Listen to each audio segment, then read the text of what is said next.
again, everybody. Lance Russell and Dave Brown right along ringside. By golly, we're about ready to go with more big action. Thank you very much, and welcome to Georgia Championship Wrestling. I'm Gordon Solie, your host, and we have quite an hour in store for us.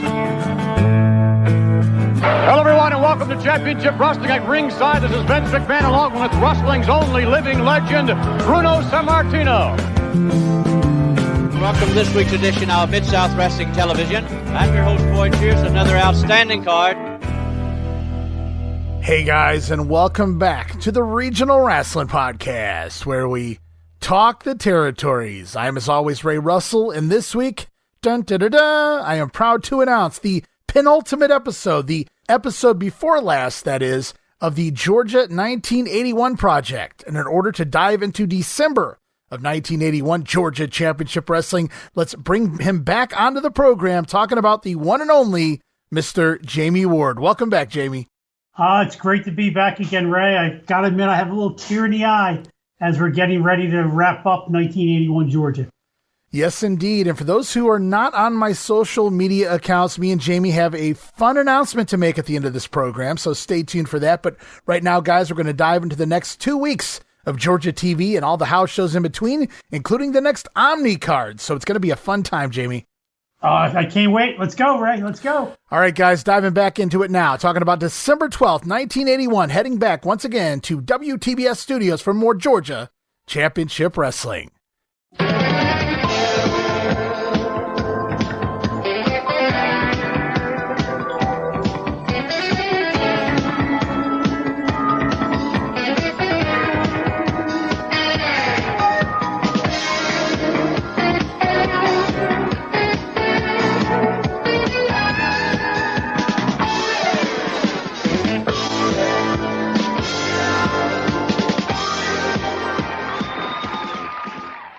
All right, Jammie, away we go. December 12th, back at TBS Studios once again, the Atlanta Sports Arena, or whatever Gordon Solie called it a few weeks ago. It's Gordon hosting, and once again returning Mr. Rod Piper by his side. With a big smile on his face. You got to love that smile that Piper has each week. Hot Rod is here, but so is Gary Hart, going to join the program early on, plugging the upcoming matchup he has with his Great Kabuki stepping in the ring. Gary says, I missed you, Roddy Piper. Missed you last week. I was sitting down there in Dallas, turned it on the Superstation, Channel 17, but there was no Roddy Piper on my TV screen. Gary really enjoying Piper's work here with the Dean of Broadcasters, Gordon Solie, and of course the Hot Rod, sharing mutual admiration before we head to the ring. So how did you feel about that? Gary Hart out here, Roddy Piper filleting one another, so to speak? It's the beginning of a love affair. I mean, they've shared some words before and some glances, but this was true love now. Yeah, it's on now. We're going to see some more between those two as the weeks progress, but right now we head to the ring to see Jimmy Garvin in action taking on Marvin Turner. Referee for hour number one here, Scrappy McGowan. Is Garvin looking, I'll just call it thick, Jammie. Even Gordon Solie has to point it out. Garvin looking bigger than usual. I wrote, can we say steroids? And if not, wow, that is a lot of gym time. I hadn't even thought about that. That's an excellent point. He was much bigger than the videos that I had seen of him before this point. Very jacked up, I would have to say. Maybe not exactly Scott Steiner-esque in the muscle department, but very thick and very toned. Jimmy Garvin getting a little bigger, maybe the biggest I've ever seen him, honestly. As we get going here, Jim Garvin going to float over a Turner slam attempt early on, planting him with an atomic drop. Then it's down to the mat game. Roddy on commentary, putting over Garvin's strength and ability, but says that Jimmy needs to be more aggressive, stay on top of his opponent, go for more covers. And then they go into we'll call it a crisscross spot, sort of. And Jimmy coming off the ropes with a fucking forearm blast to the side of Marvin's head, knocks Turner into next week. I wrote, holy shit, that should have done it, Jammie, but Garvin gonna add to that with a brainbuster. And that will finally get the win. 2 minutes and 54 seconds. My comments to the Hot Rod, not aggressive enough? Yeah, I mean, the end of the match was almost as if Garvin was a heel. That was, very surprising to see that doubleheader, first with that smash and then the brainbuster. His time with Killer Carl Cox has paid him well. Yeah, paid him well indeed. And that forearm was no normal forearm. That was certainly a believable finish had he went that route. But just funny that Piper says he needs to be more aggressive. And then we come out here with basically what I would call back-to-back finishers. And I wrote here in my notes, as you pointed out, it was almost heelish the way Garvin finished his opponent off this week. I wrote Garvin went from straight mat wrestling the last 2 weeks on TV to this, a very different Jimmy Garvin this week. Yeah, definitely a very different Jimmy Garvin. And, you know, I had a chance to meet Jimmy Garvin a little while ago, one of the CWF Fan Fests. And I asked him, you know, why did it seem like you and Buzz Sawyer kind of always ended up in the same places, you know, earlier in your career? Right. And he said he had no idea because they weren't friends. He really wanted nothing to do with Buzz. But they did always seem to end up, you know, in similar places. Yeah, they certainly did. That's a good call. I never really thought about that. But at the same time, I don't know that many people claim to be friends. Maybe acquaintances, maybe drinking buddies at times, but never necessarily friends with the Mad Dog. And you could probably understand why based on the stories. The way he sounded was like he really wanted nothing to do with him at all. It was just a strictly work relationship, right, if they talked. If they talked. As we continue on, we talked about the opening of the show, Gary Hart out here. Well, he's back already. And get used to it, guys, because he's going to be a whole lot this week. Gary Hart returning as Roddy Piper asking Gordon Solie, please let me conduct this interview, Mr. Solie, please. Solie has no problem with that. The Hot Rod going to interview Gary Hart here. Piper putting over Kabuki in this promo to no end. And Hart talks about how intelligent Piper must be to realize how good Kabuki is. This is just insane. It's funny. It's good stuff here between the two. Gary even asking Roddy, hey, why don't you play me a little bagpipes sometime? And did you know that Kabuki loves the bagpipes? I had to pop for that one. We've uncovered a new one here, Jamie. Kabuki loves bagpipes. That may be the line on Georgia Championship Wrestling for 1981. The Boogeyman loves bagpipes. I got to get a new shirt, try to put some bagpipes on Kabuki, throw it on a shirt somewhere. There you go. That's good time. So at this point in the interview, we actually go to a VTR down in Dallas. It's the Great Kabuki wrestling in a handicap match. We get the voiceover work here from Gary and Piper there in the studio. The handicap action, going to see Kabuki handily put away both men. And then a little green spew comes into play in the next matchup. We get a clip of Kabuki spraying the mist into the face of one Bruiser Brody and scoring the pin. And we've talked about this in the past. I've talked about this on other shows. Wrestlers, specifically those who are very aware, like a Brody, did not like to be pinned when there was a camera around. Specifically for this very reason, they can shop it around, play it in different markets. So you have to realize the bond that Brody had with Gary Hart, the trust that Brody had in Gary Hart to use footage like this and do the job for his Kabuki. You got to think Brody wouldn't have been happy about. But again, him and Hart were tight, so I guess he gave the blessing. But maybe this is a reason that he doesn't come back to Georgia for over another year or so. Yeah, I'm not really sure, how it's going to play out. It's mad at Ole for using it.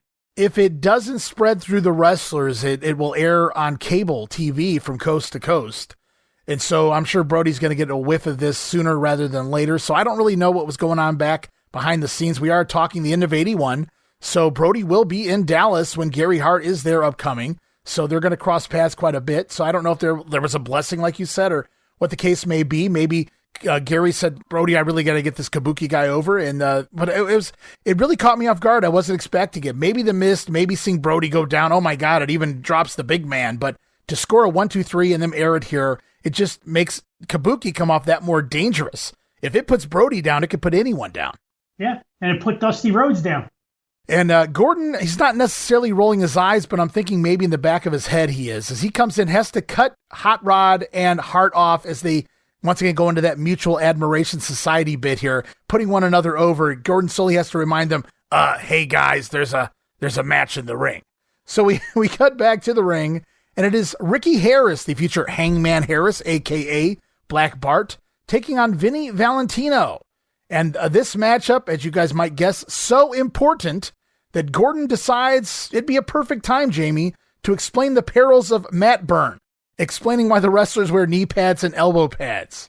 Well, if anybody can understand this, it's Gordon. He's been around long enough. He is. It's just funny that he picks this particular matchup that just kind of go off into this tangent out of the blue. Is Ricky Harris going to dominate early on? Valentino comes fighting back, but Harris takes it right back over every time, staying on top, eventually telegraphing a Valentino backdrop attempt, countering with a nice side salto suplex for the win. Ricky Harris going over right here on television, 4 minutes and 23 seconds. Yeah, Piper really loved Ricky Harris in this match. Gave him a lot of love. He said his legs look like whiskey kegs. Okay. because they were so thick. I did not get that in my notes. I'm glad you pointed that out, though. His legs look like whiskey kegs. That's a hell of an analogy. I'll take it. As anything involving whiskey, I'm cool with. As we continue on with the program, the Gary Hart Hour continues.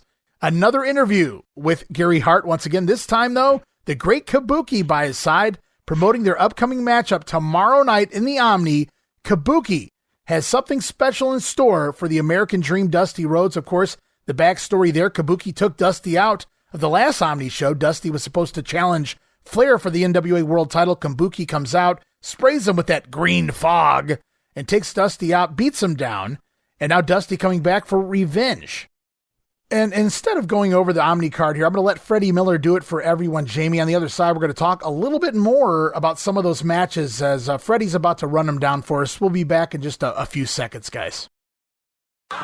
Tomorrow night, 8 o'clock, the Omni in Atlanta, the big one for the World's Heavyweight Championship. Nature Boy Ric Flair, champion, against Wildfire Tommy Rich.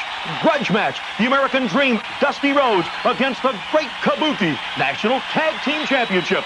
Brad and Bob Armstrong, champions, against Kevin Sullivan and Wayne Farris. Austin Idol against Michael Hayes. Terry Gordy against El Grand Apollo. Buzz Sawyer against Ray Candy. And a special attraction tag team event. Bad Leroy Brown and Big Red against Superstar and Super D. It happens tomorrow night, 8 o'clock, a big card, the Omni in Atlanta. Great card coming up, the Omni, it sounds like to me. And one of the matches on that card really caught my ear. That's Michael Hayes taking on Austin Idol. Just when we thought Michael Hayes was sent to the penalty box, back he's out. I mean, he's out of the box and ready for action again. Yeah, we're going to have to see how it plays out. We do get a quick interview at this point on the program from the Universal Heartthrob himself. He says everybody's been asking him, when is Austin Idol going to shut Michael Hayes' mouth and show him who the prettiest is once and for all here in Georgia? Well, it's going to happen, guys, and it's going to happen tomorrow night at the Omni. Austin Idol versus Michael Hayes, one-on-one. Looking forward to that one. As we saw Kabuki and Gary Hart out here, they prepare for action, but Gordon wants yet another word with Gary Hart because we haven't heard from him enough. But there is a method to Gordon's madness this time around. As we go off, he invites Gary Hart in, but we go off straight away to a VTR interview from a war-ready American Dream, Dusty Rhodes. Kabuki, are you an assassin? Are you a soldier? Are you an errand boy? I think you're an errand boy, my man. Gary Hart declared war on the American Dream. Dusty Rhodes. Gary Hart is the assassin. I will come for you both. Kabuki, war, no titles, no prestige. The end of Gary Hart, the end of Kabuki, for I am the assassin this time. So Dusty, you guys can't see this here, you can go on my YouTube, check it out, painted up like, I guess you could say, Kabuki, with a headband that reads war across it. Rhodes referring to Kabuki as an assassin. Or is he an assassin? Rhodes suggesting that maybe Kabuki, just an errand boy, and it's Gary Hart who is the assassin. Nevertheless, Dusty is coming for both men as we get a serious-toned business, if you will, American Dream here. But this time in the ring, it's Dusty who will be the assassin, declaring war. And the end of Gary Hart, the end of Kabuki.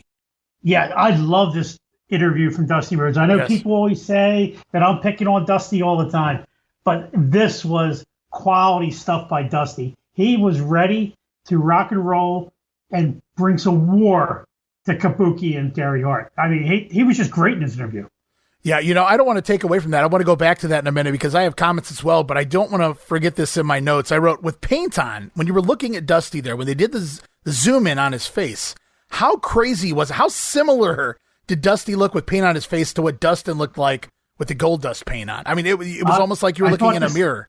I thought the same thing, Ray, when I was looking at it. It was almost Dustin looked just like his dad there. Yeah, it was almost creepy, man. I mean, it really was to see. if I didn't know any better, right? But yeah, going back to the promo, some of the stuff Dusty's done here this year, I haven't really been on board for. Some of it's been great. Some of it's just been, I feel like, I don't want to say Dusty phoning in because he really didn't at that era, but it just felt like another day at the office with Dusty Rhodes. This was tremendous. I really enjoyed this promo, how serious Dusty was. A man, a few words you could hear there, just a few words at a time there, but he got his point across with everything he said. It all made sense. And as we come out of the VTR, we go back to Gary Hart standing there, who had watched the video alongside Gordon Solie. Hart can respond. He says, "You don't paint your face and just become a kabuki, American Dream. You go ahead and do whatever you want to do because you're just a chubby kid from Austin, Texas. Go ahead and paint your face, Dusty, but watch what Kabuki does to his opponents here today on TV, essentially blaming Rhodes for whatever Kabuki does in his upcoming matchup here. He says it's going to be Dusty's fault. Yeah, Rhodes, you got a painted face, but Kabuki going to wash that face tomorrow night." And again, in my notes, I wrote, I really wasn't invested in this match on paper, Dusty versus Kabuki, but these promos here, and we both talked about how Gary Hart didn't really set things on fire for us, but this promo here from Gary Hart mixed with Dusty's promo, I'll bite. I'm on board for this one. Yeah, this was a good one, and it kind of makes you think, what happened to the last guy that talked about Dusty's weight? Oh, Don Carson, yes. Good old Don Carson.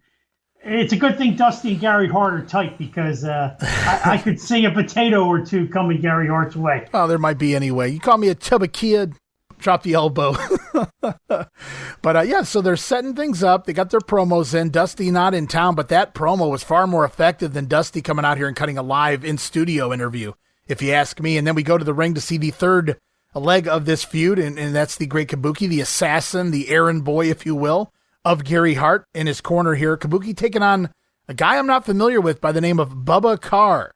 As we see the green fog pre-match, it doesn't take long for Kabuki to floor Carr, knock him down, big thrust kick to the chin, sends him to the mat. Then Kabuki going to walk the middle rope before that diving chop ends it in just 1 minute and 47 seconds. And I'll admit, after what Gary Hart said on commentary, I expected a little more here from Kabuki, talking about going to hurt him and it's going to be Dusty's fault, but probably for the best that this was fast and over with. Yeah, they just want to show that if Kabuki really wants to, he can end that match real quick with Dusty Rhodes and then hurt him afterwards. Yes, so don't forget about the green fog. We saw what it did to Brody. He used it here before the matchup with Bubba Carr, and that could be lurking. Dusty can't forget about that. That's what took him out last time these two went eye to eye in the Omni. And so it's coming up, guys, tomorrow night, and a great little sell there. In one segment, they got everything across. We got the Gary Hart side of things, we got the Dusty side of things, and we got to see Kabuki in the ring. So in one segment, they got that entire match over for the Omni. Yeah, they did. And they did it very well. But that's what Dusty does. Dusty can get anything over. And it was just good booking. You know, everybody delivered here, especially the promos. And I'm kind of, like I said, I'm looking forward to it. If you put that on, usually I see things on paper and they don't deliver in the ring. Very seldom do I see things on paper that I'm not interested in, but yet I'm intrigued after what they do on TV. And this one did it for me. I'm all in. I can't wait to see what transpires. I have an idea who will go over there, if you will, but we'll have to wait and see. You never really know until we get there. As we continue on with the program, though, Roddy Piper going to interview someone else at this point in time, and not Gary Hart. Instead, he's going to interview the National Tag Team Champions, Bob and Brad Armstrong. As Roddy said, well, he heard that Brad Armstrong went out and bought himself a Corvette with that Thanksgiving money. Well, good for him. But Piper then talks lack of direction, and Brad pissing away his money. Warns him you're going to end up like those broken down old fighters.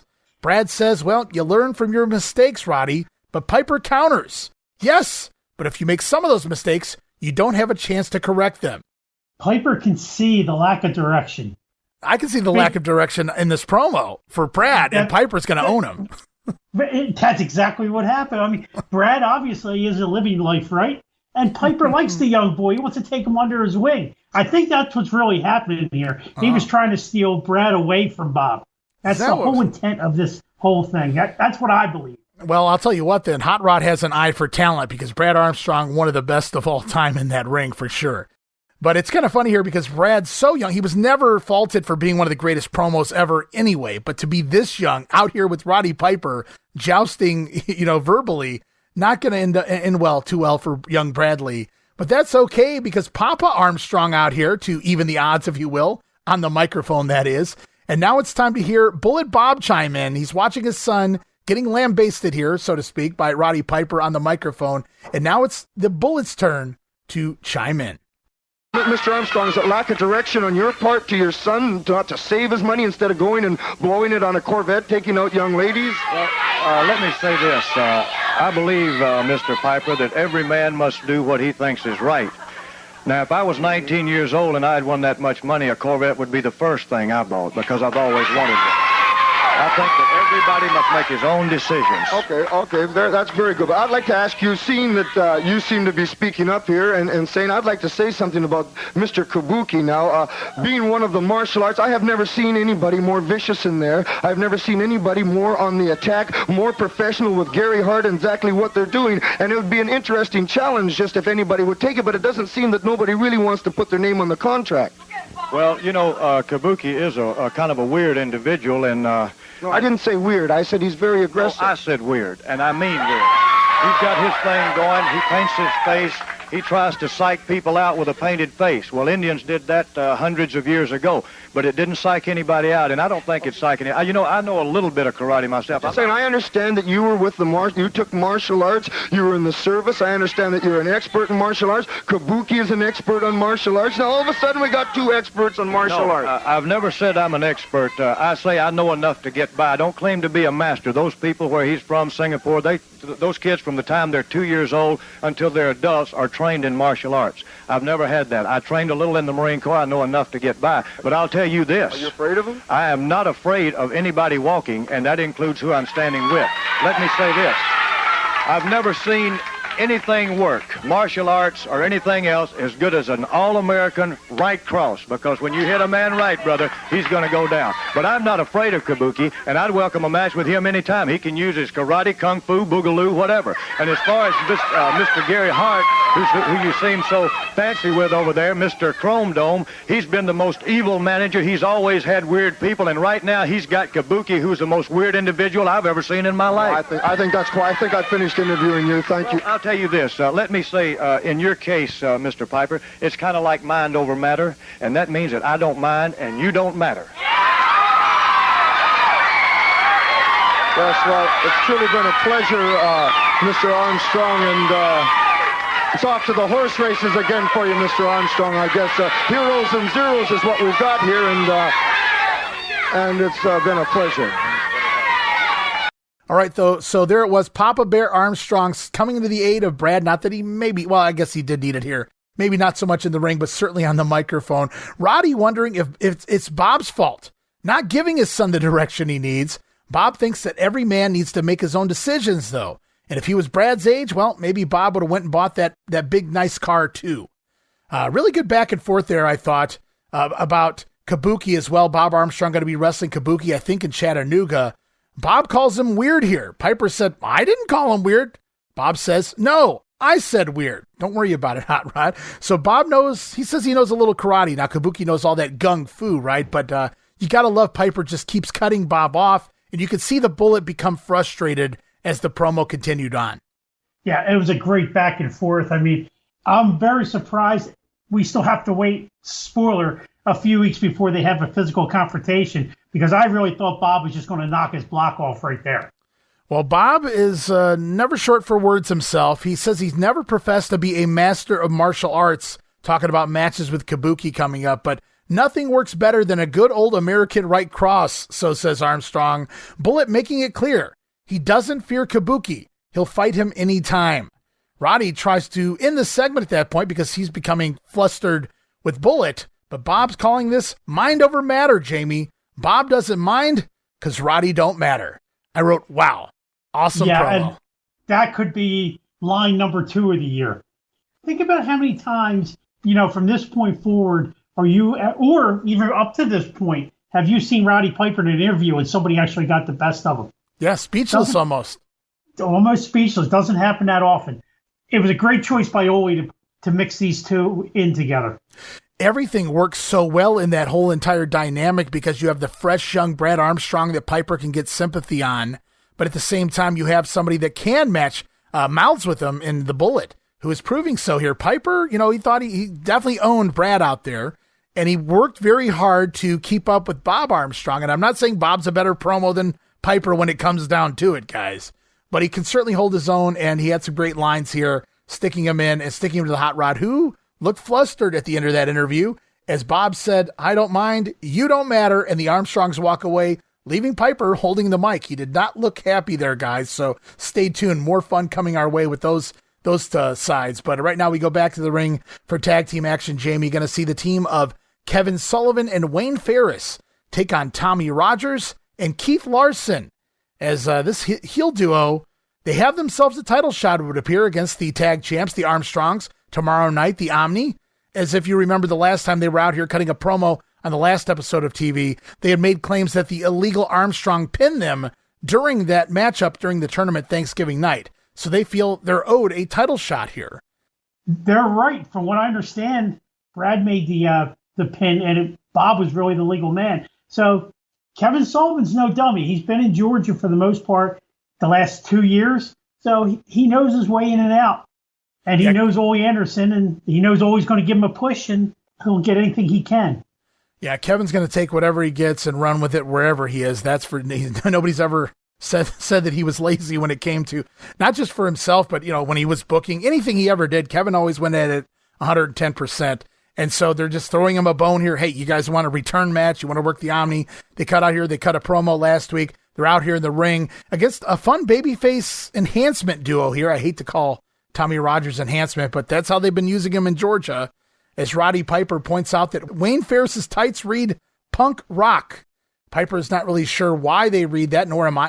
I kind of am, because I know Wayne was doing that gimmick in some other territories. Wasn't doing it here, so it did seem unusual. I had some decent expectations based on the opponents here of Sullivan and Farris, but this one doesn't go on too long. Double atomic drop from the heels puts Tommy Rogers down. This one over abruptly in just 2 minutes and 14 seconds. Well, they have to show that Sullivan and Farris are strong contenders. You just can't have, weak contenders going in against the Armstrongs. So they're putting them over. They look nice and strong. That the fans will be invested in this match at the Omni. Matter of fact, this whole Omni show, every match is very competitive except for maybe Gordy against Grand Apollo. Yeah. That would be the only one. That is a stacked card. I don't want to overlook that. We'll get more into that because we're going to look at those results, guys, after we get through this TV. They win the match up here. They cut a quick promo in and out. They proclaim they're going to be the next national tag team champions because everyone says that. We'll have to wait and see if it comes to fruition here. As we continue on, the former national heavyweight champion, Wildfire Tommy Rich, out to the ring next, taking on Tony Russo, who is yet another fun veteran journeyman here in Georgia Championship Wrestling at this point in time. Nice grounded spinning head scissors by Tommy at one point in this match, but not a whole lot else here. Thez Press going to get the win. Another quick matchup, 2 minutes, 15 seconds. But Tommy, like you said, coming for the title, the title, Jamie, the NWA World Heavyweight title, Ric Flair tomorrow night, and he looks primed and ready in this quick squash. Yeah, and Flair fears him a little bit because wasn't it 2 Omnis ago? They went to that time limit draw. Flair fears Tommy, and it's not going to be the last time these two guys ever meet. And speaking of a shot against the Nature Boy, out walks Ric Flair himself for a quick interview. The world champion promoting that big Omni match in the studio, but it was so short, I thought it was odd, just kind of weird. Ric Flair comes out here, he talks for, felt like 20 seconds, and then it was over. I guess they just wanted to have him live real quick. I don't know that he's not an hour number 2. We'll have to wait and see. But it's even if he is, it's just really weird. Let's get you on the screen for 10 seconds. Okay, I don't know what that's going to do, but it is what it is.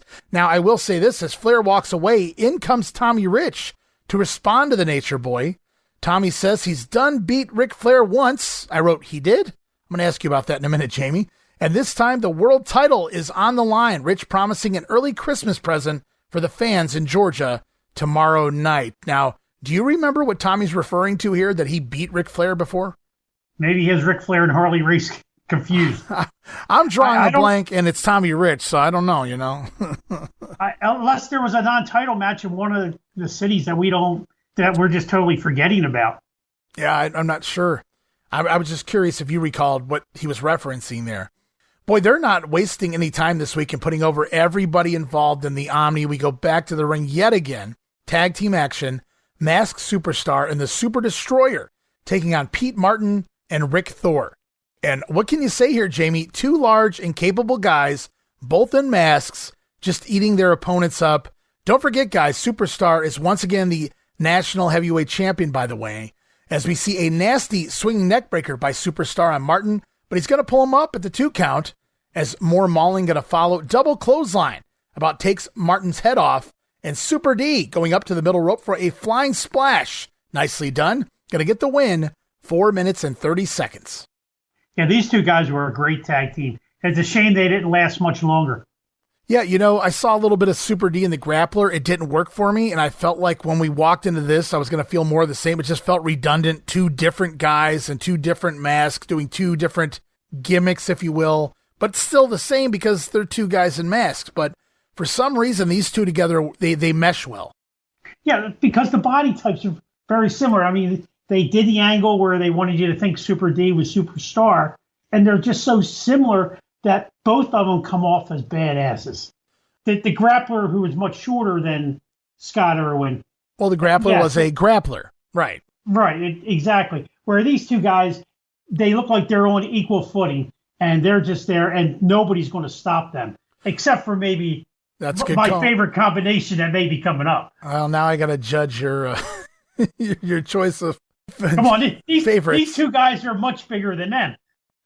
Oh, they're much bigger than them. In fact, I was going to say, when you were talking about that mask duo and how big and bad they were, there's probably only 2 guys you could put together and make a formidable opponent for them in a tag team matchup. Talking about, they're heading out right now to talk with Gordon Sully, the team of Big Red and Bad Leroy Brown. They've got the Masked Men in an upcoming special attraction match tomorrow night, as Big Red says that he and Brown going to do it like it gonna be did, Jamie. As they call this match a special attraction, i.e., don't expect a wrestling match here, folks. No, hey, I never said Big Red and Leroy Brown wrestled. I never said that. But I love these 2 guys. And I was chomping at the bit in December 1981. I wanted to see that match from the Omni because I knew that these 2 guys could put Superstar and Super D in their place.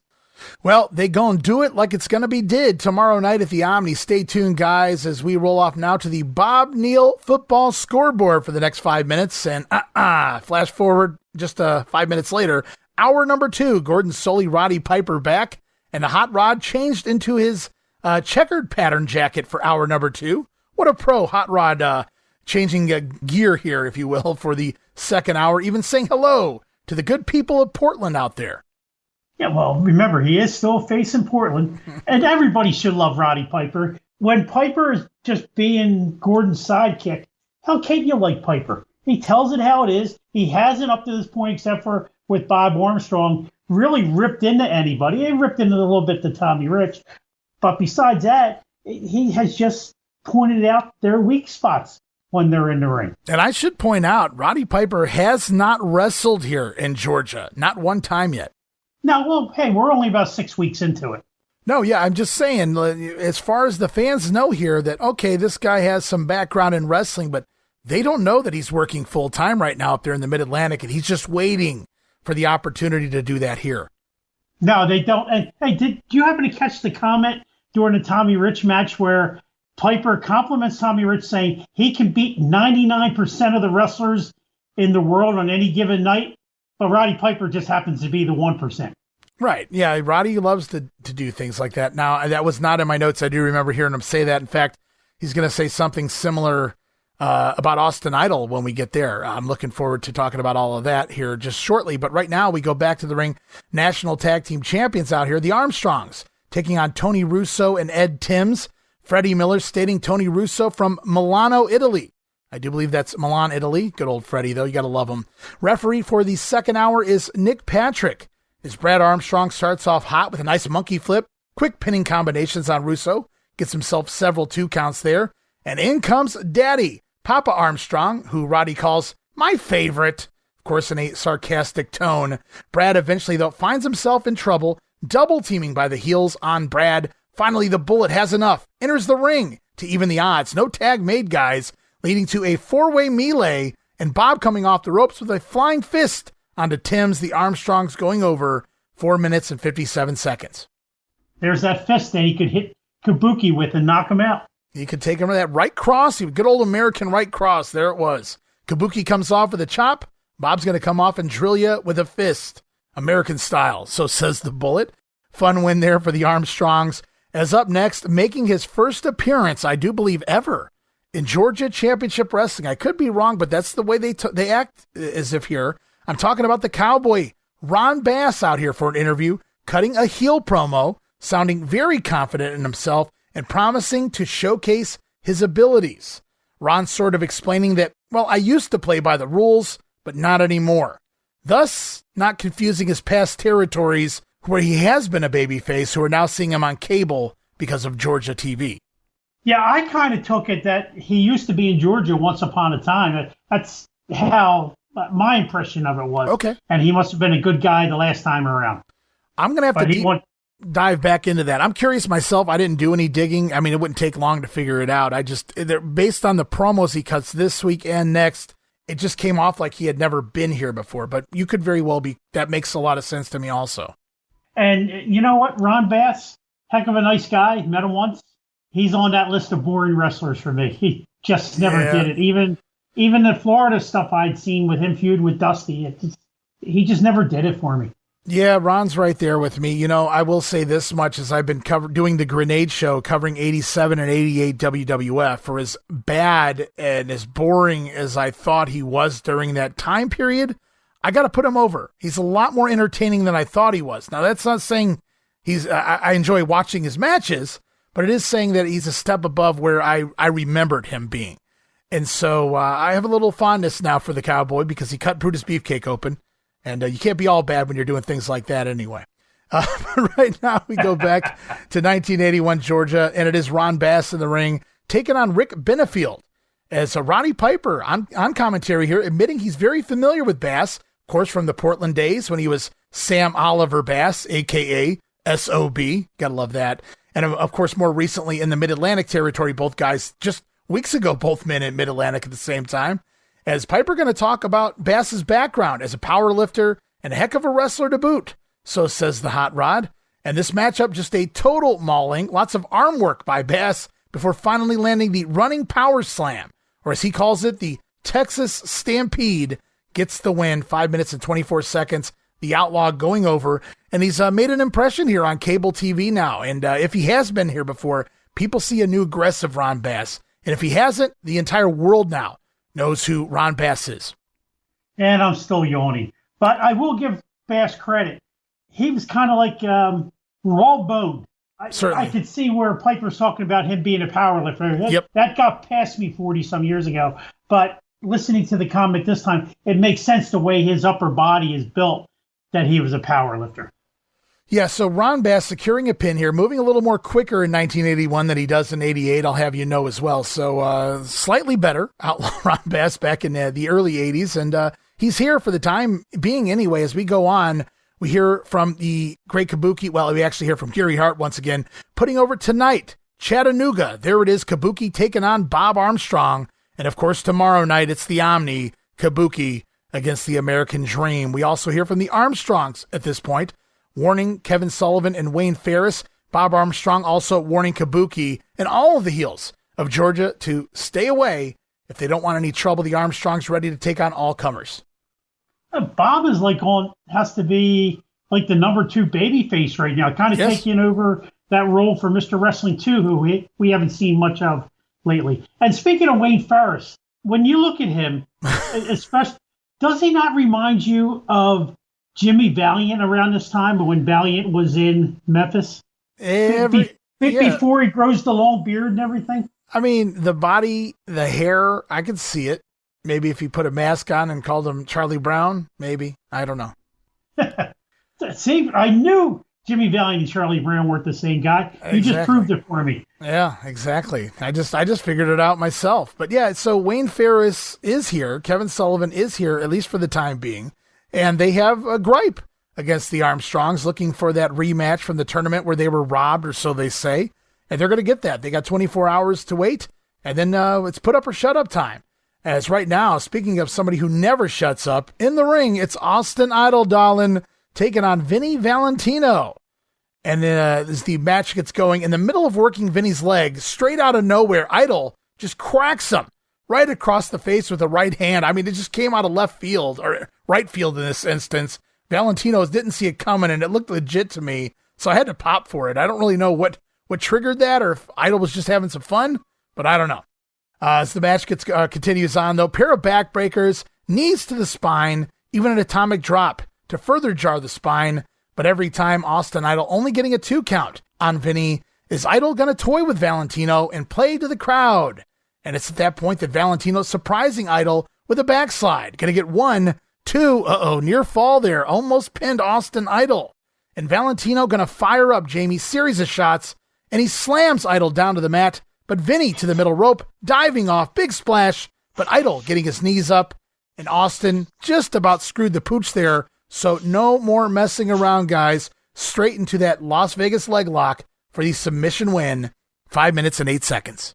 Yeah, he let him have a little offense, but the offense looked too good for Austin's taking, so he had to put an end to that real quick. You know, Valentino, he could have been a very serviceable mid-carder.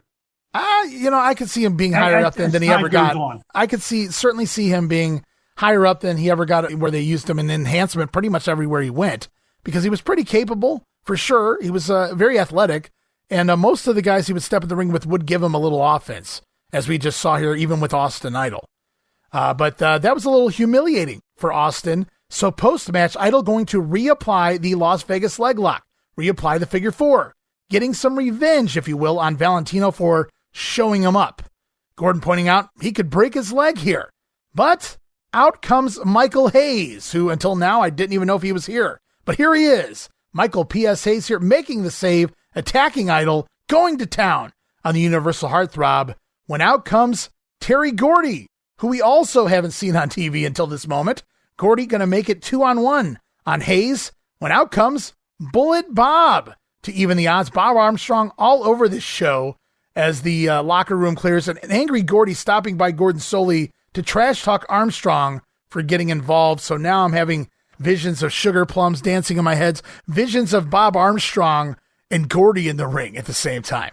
Oh, wouldn't that have been awesome if we could have got to see that? There's 2 guys that could have really gone at it. Yeah. And once again, I just mentioned it, there's Bullet Bob playing the role of Mr. Wrestling 2, because 2 would have been the guy running out there to help Michael Hayes, or Tommy Rich, or whatever babyface needed an extra hand at that moment. Look at what's going on here. Bob Armstrong has some verbal confrontation with Roddy Piper. He has Kabuki tonight in Chattanooga. He's putting that over. He has a tag title defense tomorrow night with Sullivan and Farris. And now he's interjecting himself in the feud with Austin Idol and Terry Gordy. So Bob Armstrong is indeed all over the place, not just on this show, but he's when he cut that promo saying, bring it on to all the heels, he really meant it, Jamie.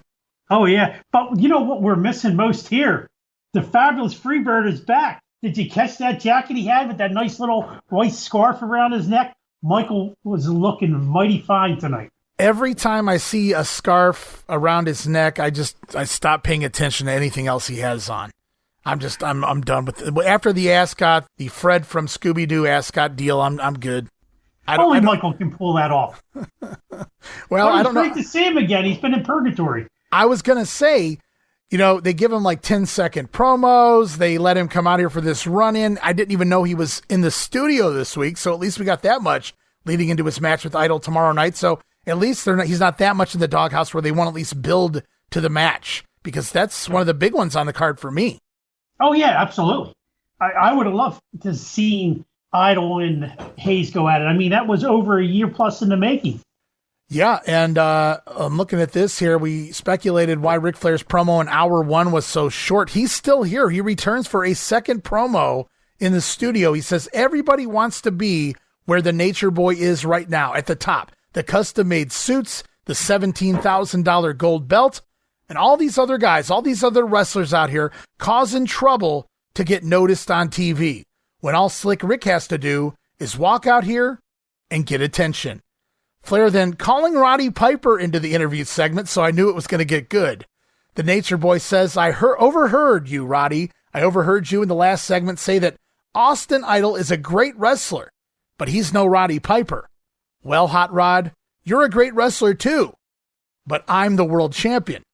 Figure that one out. Flair walks off, leaving egg on Piper's face. And I wrote here in my notes, you gotta love all the heels one-upping each other, all the egos involved here. Oh, yeah, that was great. And then, I mean, you think about present day, about what that moment meant back at that time. How, Flair doesn't care who you are. He is the top man. And you know the history that Piper and Flair already had at that point. They'd already feuded over the U.S. title. So Piper's the up-and-coming big thing on TBS, and Flair put him right in his place. Yeah, it's pretty fun, too, and they all play into the fact that they know that Cable is up in the Carolinas because all three of those guys just recently, maybe even still at this very moment, are all up there in JCP as well. Idol had recently had some issues with Piper down or up in the Carolinas, so Roddy puts him over here, but he can't put him over completely. You're good, Idol, but you're no Roddy Piper. And now Flair essentially saying, you're good, Piper, but you're no Nature Boy. And so that's so fun, the pecking order between the heels, the egos involved. To have all three of those guys involved in some sort of a verbal joust would be tremendous someday.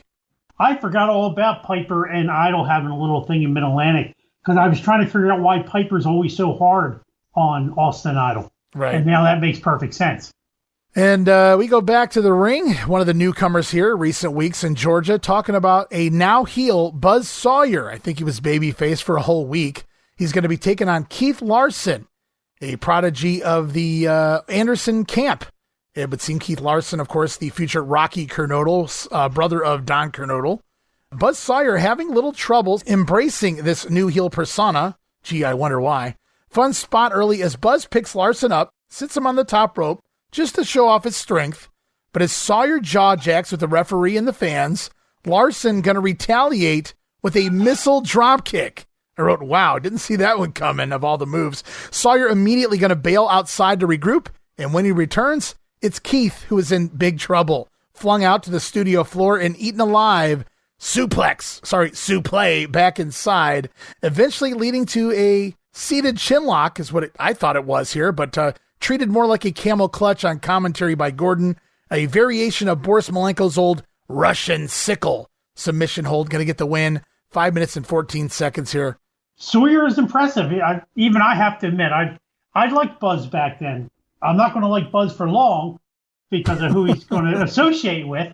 But at this point, I kind of like this heel Buzz Sawyer coming out because I'd never seen it before. I saw him a little bit of Florida television. Right. But he was basically a face there. I like this aggressive side of Buzz Sawyer starting to come out. No, it's fun, and it's fun seeing him before he really evolves into the Mad Dog character, as he's more of kind of, I don't want to say a pretty boy, but he's strutting around, and in the promos he's cutting, it's more about how handsome he is, and of course he's as violent as ever, as I ever remember him anyway, so he's certainly developing that just quick and easy.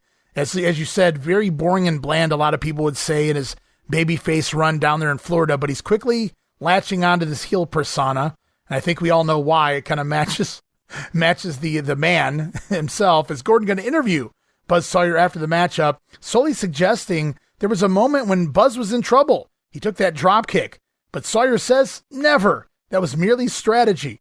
And you guys haven't seen anything yet, warns Buzz. And I say amen to that. Amen, brother. Gordon now going to talk once again with Big Red and Leroy Brown.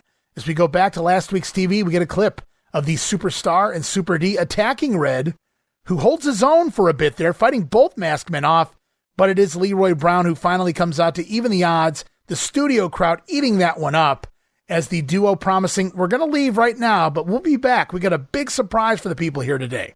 Can't wait to see what that is. I can't either. Bring it on. They're my two favorite guys right now. Yeah, well, I guess, everybody has their own taste. It's subjective, I suppose. I don't mind them, Jamie, but I don't know about the... Wait a minute, right? I've lost Iron Mike Sharp. I've lost Kevin Von Erich. For all intents purposes, I've basically lost Mr. Personality. I need new inspiration. All right, we're going to inspire under the learning tree of one Big Red and Leroy Brown. I love it. Back to the ring for more action. El Gran Apollo still here. Remember, he has Gordy in the Omni. Apollo's opponent here this week, Ken Timms, So we get some good TV action here. Apollo simply out-wrestling Timms for much of the matchup. Now, Ken with a lot of wrestling moves, but Apollo countering or reversing every time. Timms does manage a neck breaker for a 2 count, but Apollo right back on top, eventually going to put Timms away with a top rope cross-body block, getting the win 5 minutes and 53 seconds. El Gran Apollo goes over. Your simple squash match, no problem with it. Plus, he's going to fight Gordy, so you have to put him over. Yeah, it gives him a win here on TV. Like I said, this was almost by the numbers booking this week on TV. It was, what all do we need to do? Who all do we need to get in to build to the matchup or to the card tomorrow in the Omni? And they've done an excellent job, and they're going to continue to do so. Got a few segments left here. As promised, they're back just that quickly. It's Big Red and Leroy Brown returning with what I thought was a box of pizza. But instead, there is a cake, quotation marks around cake, a cake inside the box with the masked men's faces on the cakes as both of these large individuals tear pieces off and continue to work their way towards diabetes. Well, actually, I believe that was a giant cookie, right? Is that what that was? I thought it was a pizza, too. I was wondering what the hell was going to happen here. Were they going to, accidentally smash the pizza in Gordon's face or something? But, when they bent that box forward and then how they broke it off and Leroy Brown took a bite of Super Destroyer's face, I think that was more of a cookie than cake. Well, call it what you want. It didn't look that appetizing, but these two guys didn't mind it. They partook in the goodness of whatever the hell was in that pizza box. And basically what it was is a giant pastry of some sort with the masked superstar and Super D's likeness sprayed on there, painted on there with icing or whatever the hell that was. And they ate them. They plan to eat them up tomorrow night at the Omni, so we'll have to wait and see. Actually ingenious. I mean, that was good promoting right there. It was clever for the time. I feel like that was somebody, a bakery or someone that loved to bake, that simply brought it down to the studio that morning and they said, aha, this will be perfect for TV because Ole wasn't sitting in the back going, you know what we need? We need a fucking giant cookie for a fucking promo. So there's no way Ole was paying for that cookie. Hell no. So yeah, that was just a fan who took the initiative and well played. If that fan's out there listening, hit us up, guys. What do you know? Is that... Yes, it is. Freebird, I hear playing in the background. Can it be, Jamie? It is. Michael Hayes out here for an interview. They're going to let him speak. Ascot and all. It is quick, but at least he gets to speak this week, though I don't know what he said because almost all of it gets bleeped with a few seconds that Ole allowed him. Michael Hayes, of course, coming for Austin Idol tomorrow night, and he gets about 10 seconds to push the match. Well, hey, that's 10 more seconds than he had for the big match that happened at Thanksgiving. Ooh, good call. Yeah, they didn't really utilize that. They hard sell that. Even though it was a gimmick match, they didn't really do a whole lot to build towards it. But yeah, you want to talk about a doghouse. These Freebirds are just hanging around right now. That's for sure. Yeah, just collecting a paycheck, trying to eye up where they're headed next. Well, something tells me they're going to do okay. And so we continue on. The Masked Men heading to the ring. It is the Superstar. He's upset with the comments from their Omni opponents. So Superstar admitting that he lost his cool at this point in time, inviting those fat guys, Red and Brown, to come out and watch this upcoming matchup. Back to the ring tag team action once again. Superstar Super D taking on Tommy Rogers and Bruce Gallagher. Rogers surprising Superstar early on with a running body block, but the heels quickly take control. In comes Gallagher, and it's Superstar swinging neckbreaker, gets the quick win. 2 minutes and 42 seconds. They pissed the Masked Men off when they ate their faces. So now a little angrier are the Superstar and Super D heading in tomorrow. Yeah, I wouldn't want to have been Rogers and Gallagher going into that match. Not so much. Superstar says, I'm usually cool, calm, and collective. And I have to admit, Jamie, other than like one other time, I have to 100% agree with that statement. But he openly admits, oh, you guys did something this time. I'm kind of pissed off. And so now they're coming in hot tomorrow night as we close off. We're running out of time here this week on TV, but Tommy Rich storming the set, short on time. Tommy in street clothes and the cowboy hat. He has some final words for Ric Flair as he promises to capture that title tomorrow night, just running out there as fast as he could to get that in. And it was funny because Piper was with Gordon as Tommy comes darting out. Roddy sees him coming and Piper runs off. So I thought the whole segment was fun. Yeah, Piper did that quite often in the beginning stages of him being the color announcer. Right. When certain baby faces would come out, he'd go off. But I'm guessing Tommy forgot he was supposed to be out there, and Ole probably threw him out the door at the last moment. I'm guessing Ole said, hard sell, get out there, bitch. I don't really know what happened there, but Tommy come flying out, man, because they had like 10 seconds of TV time left, but he did what he could to push it one final time. Remember, the NWA World title is the main event tomorrow night at the Omni, guys. Be there. As we go off now later tonight, December 12th, Chattanooga, Tennessee, Memorial Auditorium, French Angel going to a draw with Grand Apollo. Mike Sharp still here, Jamie, over Tommy Rogers. It's the Armstrongs defeating the team of, holy shit, Terry Gordy and Buzz Sawyer. My God. Big Red over Austin Idol. Yeeks. Tommy Rich and Michael Hayes teaming up over the Superstar and Super D. And Bullet Bob Armstrong in the main event. We talked about this one. Going over on the Great Kabuki by disqualification. Maybe some green fog coming into play there. Very possible. Now, come on, that Austin Idol match, that had to be a count out because there's no way Austin Idol's letting 502 pounds of pure man plop on top of him. I was going to say, do you think that Austin Idol has the option to kick out if Big Red doesn't want him to, if he gets on top of him? But then again, you made a good point. When does Austin Idol leave his feet, darling? So, man, the match of the night for me, though, we got to go back up to that tag title match. The Armstrongs versus Gordy and Buzz Sawyer. Sign me up. Especially at a house show. Yeah, man. Holy cow. Because we know Gordy and Sawyer, even on regular house shows, always win 100%. We're going to fast forward to the following night, December 13th, the Omni in Atlanta, Georgia. They built it up this week on TV, all episode long. Let's look at the results now, guys. It's Gordy over Grand Apollo by pinfall. Buzz Sawyer defeating Ray Candy, his partner back at the Thanksgiving night tag tournament. They split up, I believe, that night. Buzz going heel, and he's going to get the win here over Candy, who has not been on Georgia TV. Sawyer getting a pinfall victory, though. Very impressive. Ray Candy's future partner, Leroy Brown, out here teaming with Big Red.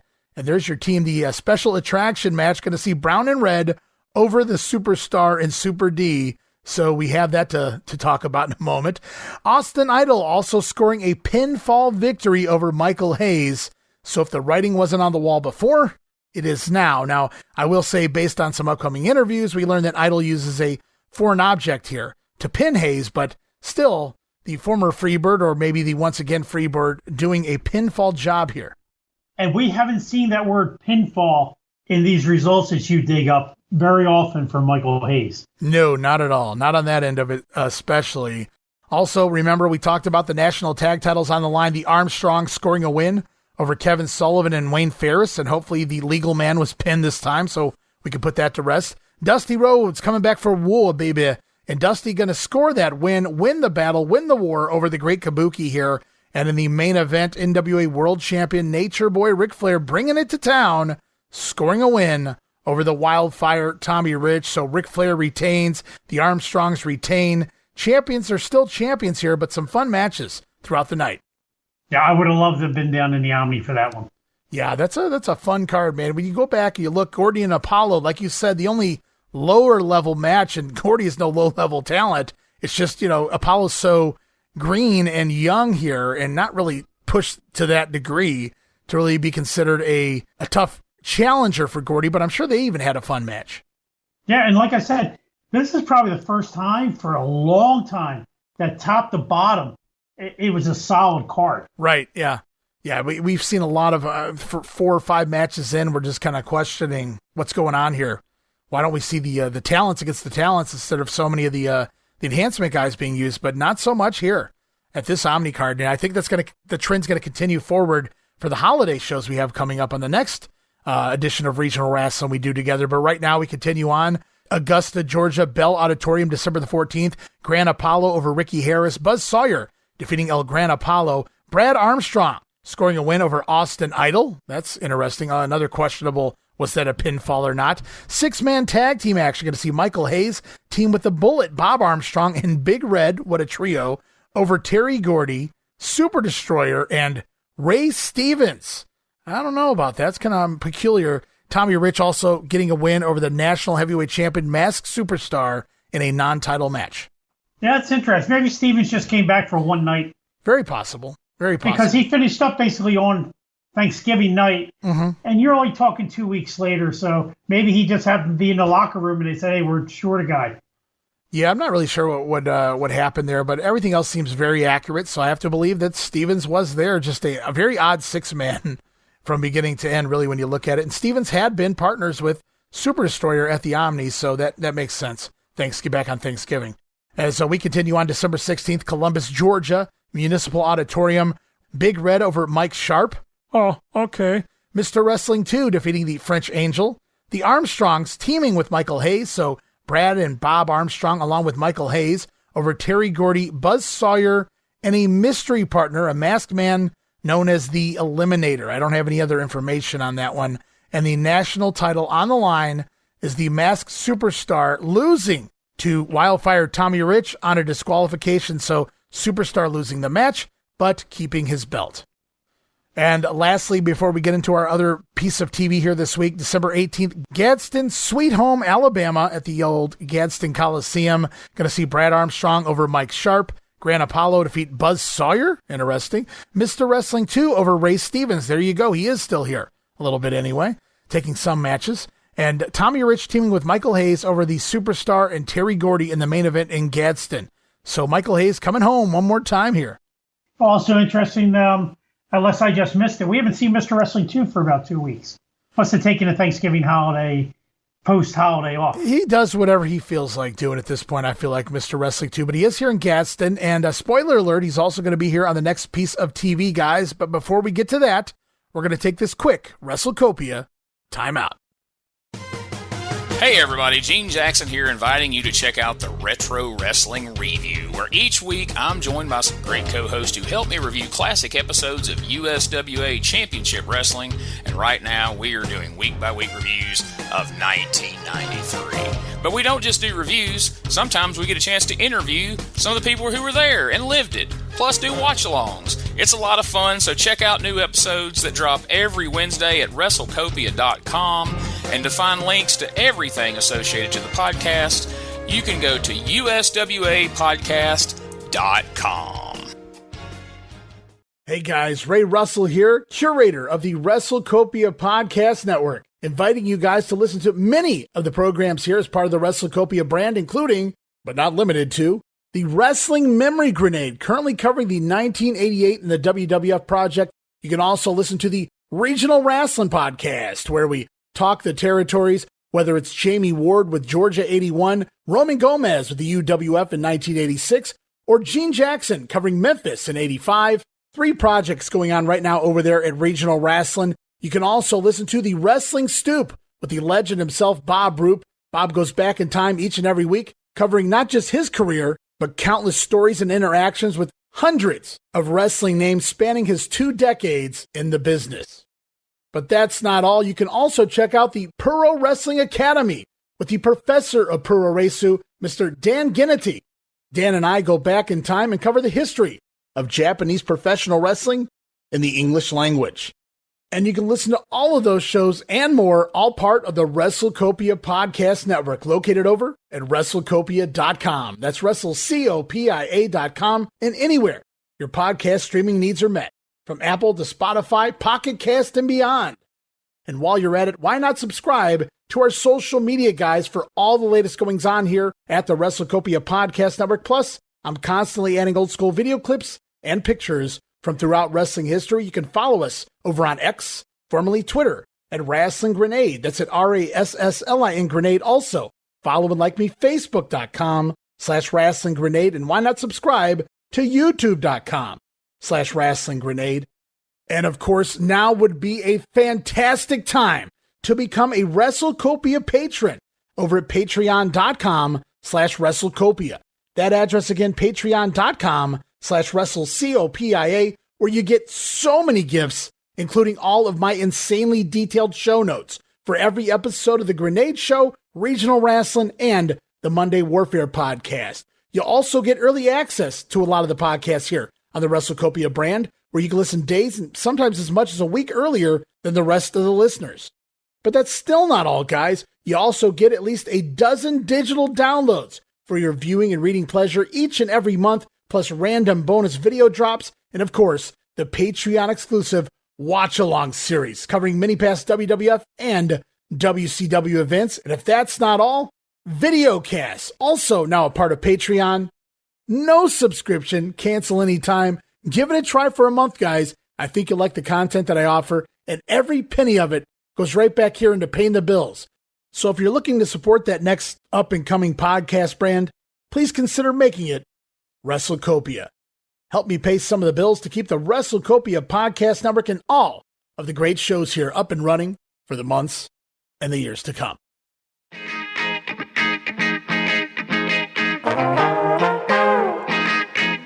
Hey, it's Bob Smith, and guess what? The Outdated Wrestling Hour is now part of the WrestleCopia Podcast Network. But hey, no fear, you're still going to hear the unique guests, comedy, music, authors, journalists, funny people.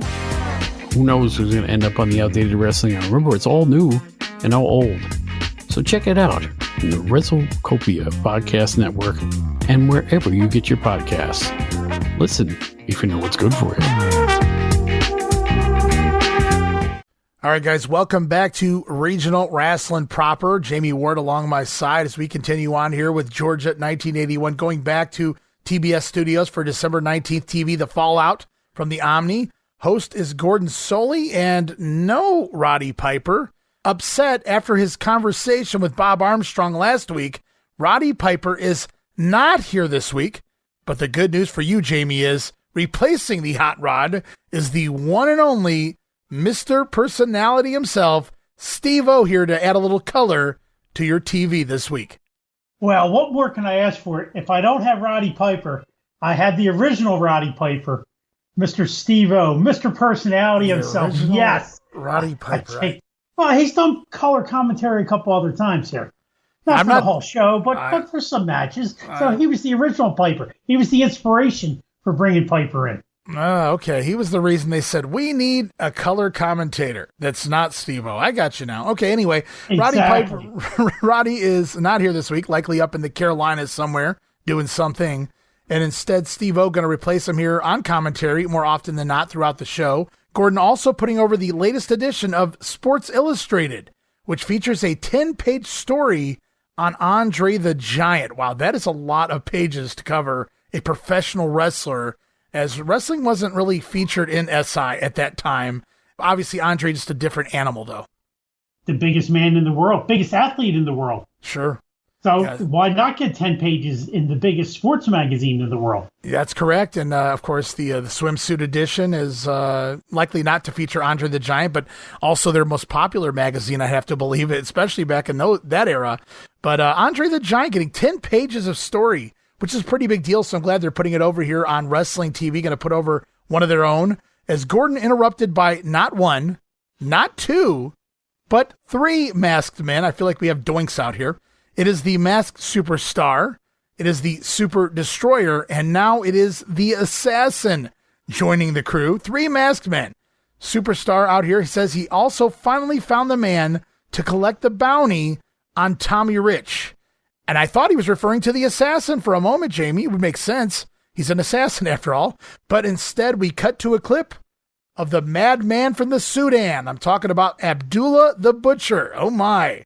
And of course, the Superstar saying that Abby will do anything for money. That's a shoot. And so Abdullah coming to town now to take out the Wildfire. Now, we haven't seen Abdullah since he was in trying to take out Bruiser Brody. Yeah. Back at the end of the Colonel's reign as the Booker. Yeah, when they fought through the crowd and all that nonsense. Have a absolutely good call. I'd forgotten we even saw Abdullah till you just refreshed my memory. But, you know, for those who are huge Georgia buffs, when Rich first broke into the Georgia territory, he had you can't really call it a feud, but he had an obstacle in his way of Abdullah the Butcher, and Tommy had to try again before finally being able to prove himself and make his way through Abdullah to kind of get over with the fans. So it was actually Abby who played a pivotal part in getting Tommy Rich over with this Georgia crowd. And now, well, the more things change, the more they stay the same. Well, Abby's back and Tommy Rich may be in trouble.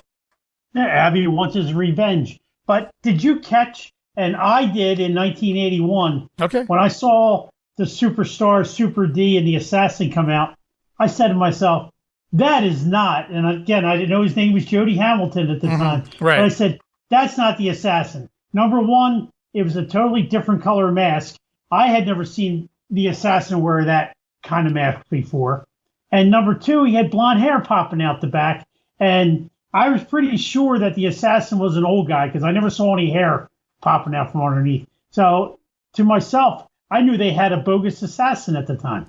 A bogus assassin. More on that as the program goes on. We'll leave the suspense there for now. Instead, we're going to go to the ring for Mike Davis. Good to see Mike back here in Georgia, taking on Ken Timms.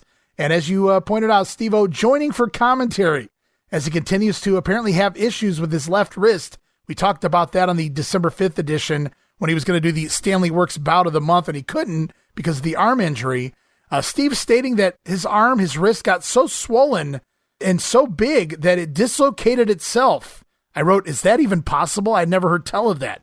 Swelling causing your bones to dislocate. That sounds painful.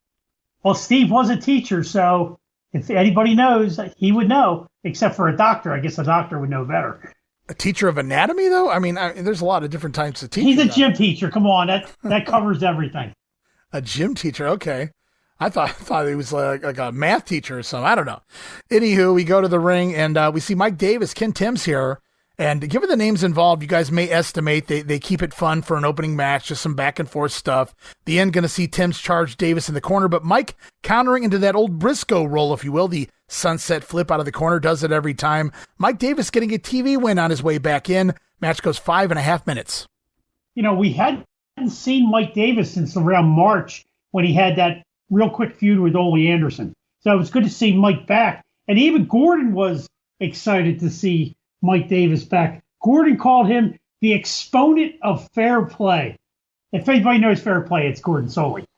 Yeah, you could say that, but Gordon should be seeing Mike, every week on Florida TV at the same point in time. So I don't know that he was really missing Mike. Maybe just enjoys seeing him in multiple places here. I don't know. It's always good to see Mike Davis out here. Of course, he's going to get a run later on as one half of the Rock and Roll RPMs and even the Dirty Davis brothers in the global time frame. And then he's even going to get shot off into space and grab a moon rock. But that's another story for another day. Thank you, Global Wrestling. Right now, we go off to Big Red, who is wearing green. Seems kind of counterproductive there. Addressing all three of the masked men who came out here earlier.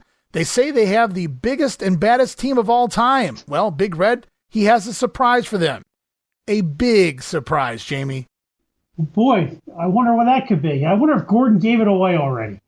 I wonder if Gordon gives it away. I wonder if various other people throughout this entire episode give it away before Big Red finally makes the announcement later on. We'll have to wait and see. Right now, we go back to the ring. We saw him in action on the house shows yesterday. Returning to TV is indeed Grumpy Grandpa, Mr. Wrestling number 2, taking on Jim Gallagher.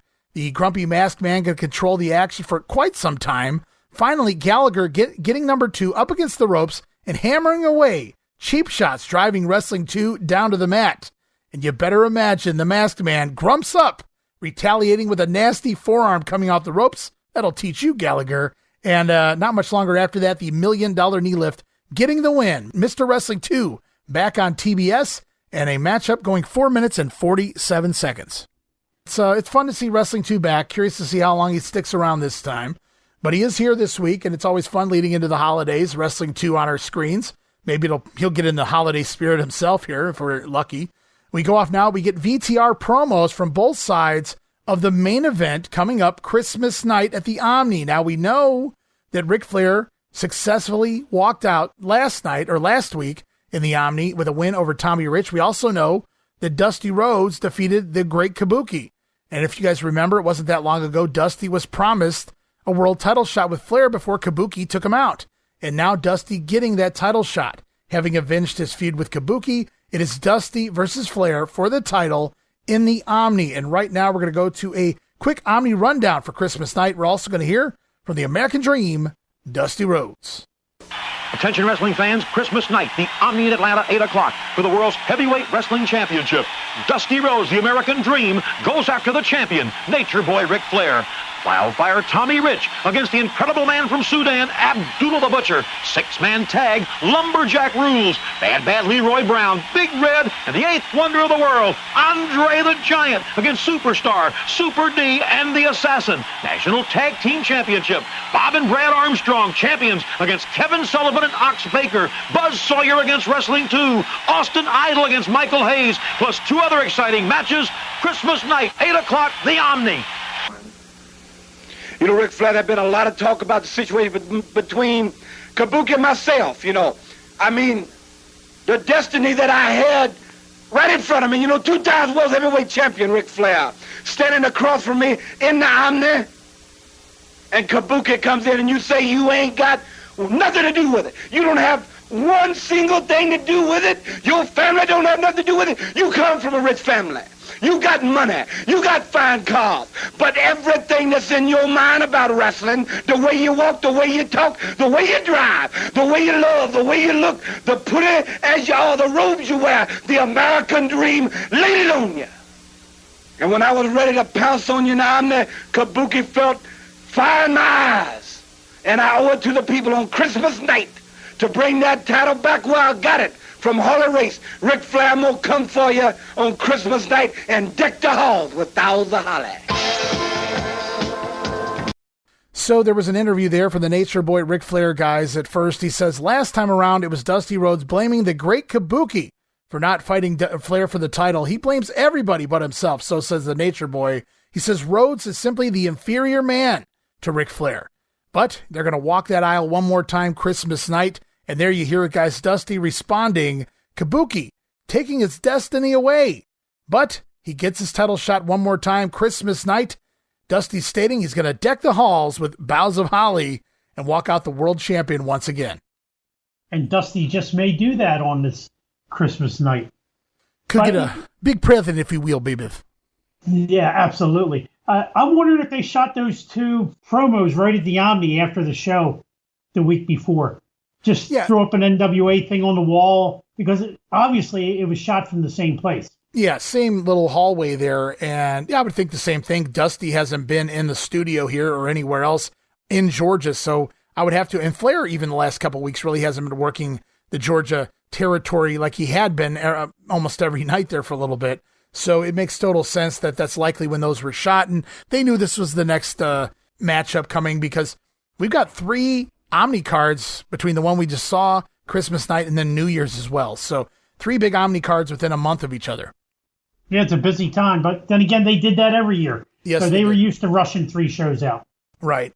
And if you guys listened during that Omni card rundown, even Freddie Miller ruining the giant surprise of one Big Red, he has alerted us that it will be Big Red, Leroy Brown, and Andre the Giant coming to town to take on the 3 masked men as part of that big Christmas night card. Yeah, in a lumberjack match yet.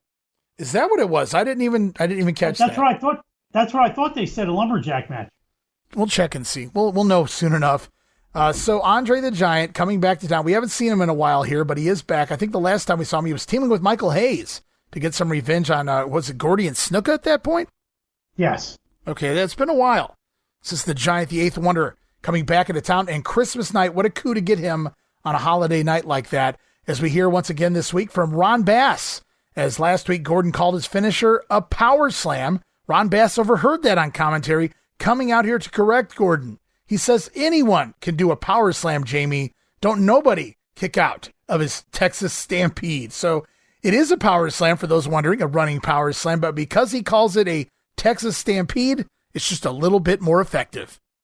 It's a good thing the Cowboy didn't hear him say that. I was thinking the same thing. Pretty sure that move came from Oklahoma.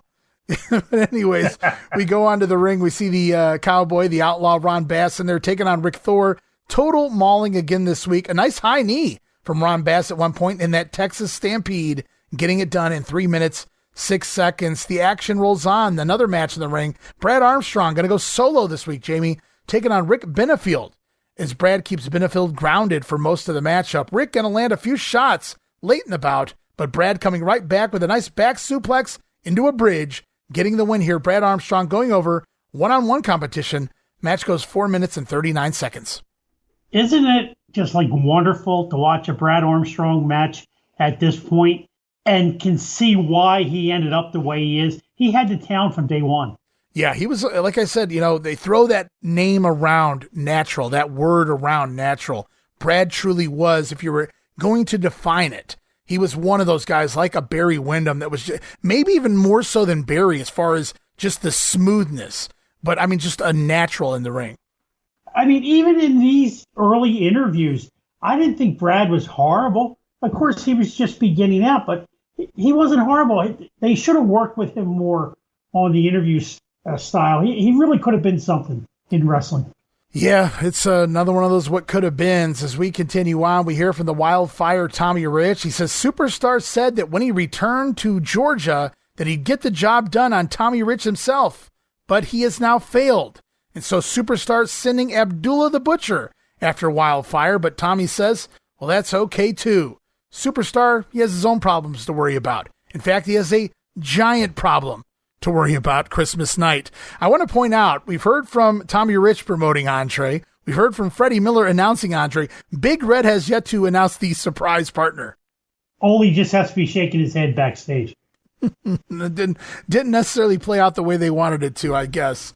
As we continue on, Armstrong's out here for an interview as well. Bob going to put over his son Brad's big win there just moments ago. They talk about the next Omni card and their matchup against Kevin Sullivan and a new partner. It seems like Sully has traded out Wayne Farris. He's off to be punk rock again, or maybe he's honky-tonkin' somewhere. I don't really know. But instead, Sullivan's partner this time around, Jamie, is going to be the one and only Ox Baker. And the way Sullivan talked about Ox Baker, we talked about Ron Bass, whether he had been in Georgia or not. Right. Sullivan kind of made it sound like Ox Baker had never been in Georgia. I'm sure that's not the case. I'm sure Ox had been there many a time. Yeah, I think especially around the time that Gunkel died. Yeah, I was going to say, right. Wasn't it Ox that gave him the heart punch that night in the ring, supposedly? Correct. Yeah, it was the big Ox that gave him those heart punches or whatnot. But yeah, so Ox had been through Georgia many times. Ox was one of those guys that really worked every territory at some point. And it just bees that way. But it's going to be interesting. That's a hell of a partner for Kevin Sullivan. Certainly by looks alone, Ox Baker scared me as a kid when I saw him on my screen with those curled eyebrows and whatnot. But what a monstrosity. You don't want to see him standing across the ring for you. You worry for a guy the size of Brad Armstrong having to step in the ring with a monster like Ox Baker. Yeah, the only time you want to be next to Ox Baker is if you're on The Price is Right, because you know you can outbid him. Amen to that. Oh, my goodness. Good stuff. As we continue on, Buzz Sawyer out here for an interview. Now cleanly shaven this week. Last week he had a beard going. This week he's shaved it clean. He says, per the ladies' request. A ladies' man is Buzz Sawyer right now, taking on Bob Russell. In the ring, Ole Anderson going to join commentary. We haven't seen Ole wrestle or cut a promo at all this week on Regional Rasslin, but instead he's out here to scout Buzz Sawyer, not as an opponent, but apparently as an ally. Ole says he likes Buzz's style. Doesn't really surprise me. He likens him to an Anderson. Ole states, a lot of people want to come out here and do flashy moves, but there's nothing better or more effective than some good old school smash mouth style that the future Mad Dog gives here. So Ole really enjoying Buzz Sawyer, and I do believe that's a bit of a shoot, as we see some nasty forearm shots here by Sawyer before Buzz finishing Russell with the power slam, getting the win in 2 minutes and 24 seconds. Much like Gary Hart and Roddy Piper, we have another blooming love affair taking place between Buzz and Ole. And that's sort of a legit one, right? Because he would keep Buzz here forever. I mean, I can't imagine you hear about all the stories why Buzz got fired from here or left that promotion over there. Hopefully nobody believes that Buzz was an innocent, good guy during his run here in Georgia, because I've had some conversations with Bob Roop offline about some of the things that Buzz did here, and you kind of just had to put up with it per Ole's rules. Which is very believable. Yeah. Yeah, so, but it's just beginning right now. But back to Buzz for a quick second. Another great interview with Gordon. Yeah, rubbing his hand back and forth across his face before he even gets to the part where he had shaved. You could see he was like telling the fans, "Hey, look at my beautiful face! I'm shaved just for you, beautiful Georgia peaches." Even though he didn't say that, but great interview from Buzz, and I can see why Ole liked him at the time. It's very important to put out that we didn't even realize Ole was here. He's not working the Omni card. He's been coming out here to put himself over, or put himself and Gene over when Gene was working full time. He's been coming out here to put over the promotion, how tough wrestlers are, et cetera, et cetera. But he has not come out here specifically to put a wrestler over. We haven't seen Ole on TV last week or this week. And out of the blue, he decides he's going to show up and come out here and do what only Ole can do, and that's put over a talent on the commentary. He made this choice. I don't even know if it was booked in advance or he decided to come out here and do it on his own. Nobody's going to stop him. And Ole just comes out here and just puts over Buzz Sawyer all match long. And, of course, the Mad Dog, or the future Mad Dog, scoring the win here with a power slam that he will perfect in time. Right. I don't think we've seen Ole since early November when, who was it, Stevens and Koloff teamed up in a match. And Ole came out and kind of did a little bit of commentary on it. I remember Piper interviewed Ole leading into the tournament. I remember Ole and Gene were announced for the tournament, and they were not in it. Stevens might have teamed on a TV match. Maybe that's what it was. I think you're right. So we haven't seen a whole lot of Ole right now, and that's also because he's wrestling and booking up in the Carolinas, I should mention as well. So he's got a lot of hands and a lot of pots at the moment. As Freebird begins to play once again this week, and Michael Hayes out to cut an interview. See how long this one goes. He admits that Austin Idol pinned him last time out in the Omni after using a foreign object. But they have a rematch, Christmas night, because Michael Hayes says that his money is his honey, and he won't lose twice. I wrote here in my notes, 15-second interview. Michael making the best of what they're giving him, but they're not giving him much. Such a shame. I mean, for over a year, Michael Hayes dominated Georgia television. Yeah. Ole just must really be tired of these guys behind the scene. Absolutely. Because we got a run-in of Gordy last week, but when's the last time we heard two words out of Terry Gordy? Pre-Thanksgiving tournament. Yeah. It's unfortunate, really. I mean, obviously Ole, he's clearly got issues with both of them. It's not a one-man deal in that instance. And, of course, they're best friends as it is. I don't know how much time they're spending together outside of the rings or the arenas. Yeah, it's clearly there's a lot going on there, and Ole's just waiting for him to give their notice. Yeah, you think you just go ahead and fire him, but I guess that was too easy. That's cutting your nose off to spite your face, though some could argue just booking him this way is cutting your nose off to spite your face. Yeah, but their names at least bring people into the arena. Right, yeah, and so I think as long as he keeps them around and Gordy's working the undercard or whatever, like we saw at the Omni, he's only got to pay him for where he's working on the card, so it's not hurting Ole any. Right, exactly. So we go on, guys, and the three masked men return out here. Superstar says he's not concerned with that big goof Andre. So now even Superstar knows who the surprise partner is, yet Big Red still hasn't announced it. Just keep that in your back pocket, guys. As we go back to the ring, 6-man tag team action, the Superstar, Super D, and the Assassin taking on the trio of Bill Carlisle, Don Gilbert, and El Gran Apollo. So I do not like Apollo's team's odds here, Jamie. Maybe the three biggest masked heels of all time, name-wise, if this was indeed Jody Hamilton, and that's who we're supposed to think it is. That Assassin, I'd have to imagine. And they just own their opponents here. Quick tags by the masked trio as Leroy Brown wanders into the studio to watch the heels in action. The Assassin going to deliver a hangman's neckbreaker on Carlisle to score the win here for the heel trio. Match goes 3:53. Makes sense. You bring in the new guy, he gets the win here to put himself over. That's proper booking. It shows you how good Ole was at one time before it all crashed around him. Yeah, it makes total sense here booking-wise. And now I got to ask you, you say you don't believe this is Jody Hamilton. And when they came out and cut the promo, I guess I really wasn't focused, and I just assumed it was. But as we got to the matchup, I said, that doesn't look like the Assassin I'm familiar with. So I've got to ask you, do you have any idea who this may have been? Well, I didn't know it at the time, but I believe I have read since then that was the one and only Moondog Rex. I was going to ask you, do you think that was Randy Colley in there? Because the guy seemed really competent. I know Colley left Florida around October. Yeah, you know. And the other reason I believe I've read it was Randy Colley, but, after looking at the body type, Roger Smith, a.k.a. Dirty Rhodes, was a little more heavy. Yes, yeah. His body type was more. But he was also, oddly, a little more athletic.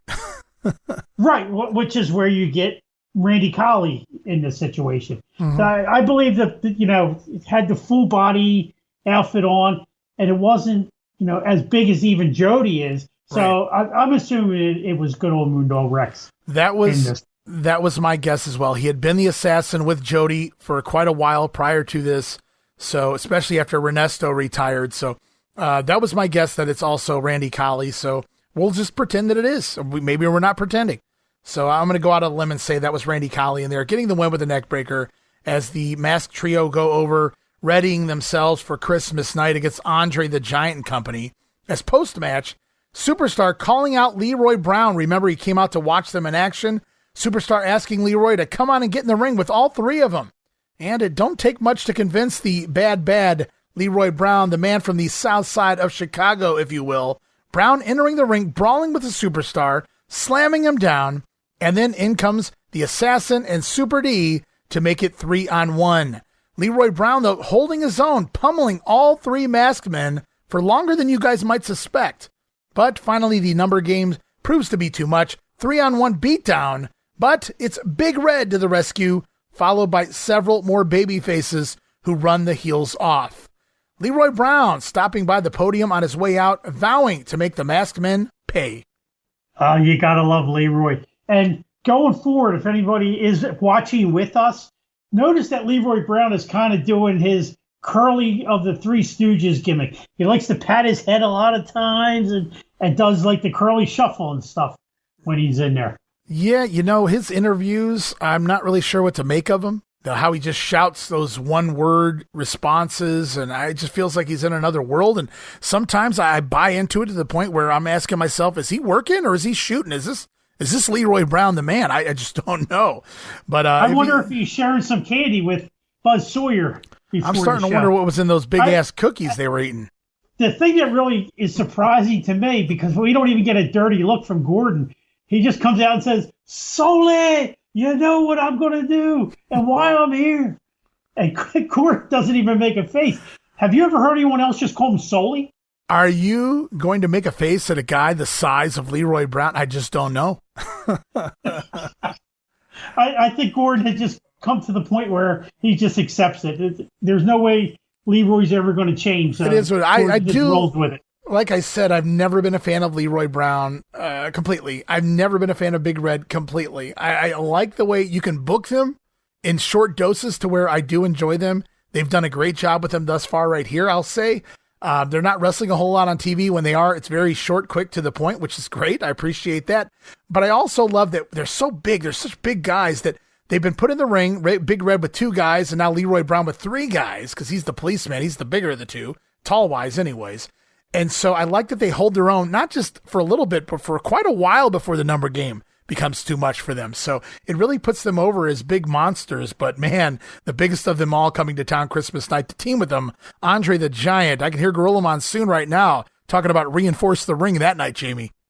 We have a say over on the other ship that we like to see big meaty men slapping meat. And that's what you're going to get in this match. You're going to have a lot of big meaty men slapping meat. It would have been a great match to watch. I'll say. Yeah, absolutely. As we continue on hour number 2 here, gonna do another hour here of Georgia TV. The Superstar briefly stopping by to talk the bounty on the head of Tommy Rich. Of course, Abdullah the Butcher coming to town. We get that replay once again of Abby and some of his matches in the past. We go to the ring then to see the Wildfire Tommy Rich take on Ed Timms here to start off hour number 2. Match is mostly the Wildfire on top. Timms with a few cheap shots, which only fires Tommy up, pun intended. The Thez Press going to get the win, 3 minutes and 20 seconds. And then after Tommy scores the win, we hear more from the Superstar, Jamie, again promoting Abdullah the Butcher. And of course, he's coming for that bounty on the head of the Wildfire. And Superstar has lowered the bounty. Remember when it was him like and Mephisto 12, right? and Stevens, it was like 10,000, 11,000, 12,000, maybe even 13,000 in that briefcase. He wasn't sure. Nobody wanted to count it. It's now down to 10,000. But so is it okay? Superstars kept a few. He states that $10,000 bounty this time around. I wonder if he's shelled out a few hundred here and there, and now it's down to 10. I don't know. Maybe he made some bad investments, or maybe he was betting at the track. I don't know what's going on with the Superstar right now. I do know he's headed to the ring once again to team with the Super Destroyer to take on Jim Gallagher and Bob Russell. And they spent about 3 minutes mauling poor Russell here to start, then Gallagher in as he's picked apart by Super D. Bear hug applied and rammed into the corner is poor Gallagher, followed by the Superplex. Going to end this one. Super Destroyer scoring the win, 5 minutes and 36 seconds. You know, Gordon Soley always says these Gallagher brothers are double tough individuals. Right. Gordon, I don't see it. I've never seen it. Those guys hardly ever get any offense in. I don't know. Maybe Gordon's seen them in some the fights around behind the bars somewhere. I have no idea what Gordon's been to a few bars in his life, I'm sure. As we continue on, we hear from Tommy Rich. We hear from the Armstrongs, both of them promoting the upcoming Christmas night Omni matches. Of course, the Armstrongs, they have Sullivan and new partner Ox Baker. Tommy Rich has Abdullah the Butcher coming to town. What a stacked Omni card, Jamie. Ox Baker, Abdullah the Butcher, Andre the Giant, only making some phone calls for Christmas night. And 2 additional matches also. Yeah, there's a lot of matches on this card, and they're all good. If you caught Freddie at the end, he says, and 2 more exciting matches. But he didn't say what they were. Yeah, they probably got Freebirds involved and Gordy or something. Who knows? We haven't got there yet, so I'm not quite sure. Also here on TV, though, it's Ricky Harris back out here this week. We saw him last week, taking on Pete Martin this time, as Harris has Pete in trouble most of the way. Martin surprising Ricky at one point, but misses a dive off the ropes. Harris, though, finally gets the win with another side salto in a dadgum 5 minutes and 35 seconds. Just from watching this match and the one last week, you can see why he ends up getting a nice push eventually down the line. Yeah, there was a guy that Dusty took a liking to and kind of brought him with him from Florida over to Crockett. And, threw Black Bart a bone more than once. And I don't know that it's a shock that Dusty was in the WWF when Black Bart got a 1-year contract to do enhancement in 1990. Yeah, great point. So Dusty kept Black Bart making a few bucks here and there. And, of course, Bart, very well known in Dallas. He worked for the Global Wrestling promotion into the 90s as well. And there was even a point where he had to shave off his beard for his shoot job. And that was so odd watching him without his beard on Global TV. It really threw me off. But come to find out, thanks to the Observer, that was why. His shoot job, he couldn't have a beard at work. And so that's why Black Bart was rocking a mustache. Just looked weird. My favorite Black Bart stuff is when he's with, when Moondog Rex is Dead-Eyed Dick. Yes. And those guys the are Desperados. WCW around, the Desperados around 90-91. You're I love that version. Second person to mention Black Dead-Eyed Dick here, I think, on Regional Rasslin in the last few weeks. I love it. Well, it's only appropriate because, we have Randy Colley on this week as the assassin. So it kind of just meshed together. 2/3 of the Desperados here waiting for Dutch Mantell arrive, and then they can all go off and try to find Stan Hansen for us. Shout out to 1991 WCW. As we continue on, we hear from Buzz Sawyer yet again, putting over his pretty face once more, Jamie. Little Doc Hendricks action there with the hand. Look at that nice smooth face there. And strutting away, really fun. Strutting off is Buzz Sawyer, so different persona than what he's going to eventually own up to, but you can clearly see what he's capable of doing here as a heel. I've never been that big of a Buzz Sawyer guy, but I can get behind this. I just forgot exactly how good he was from the get-go.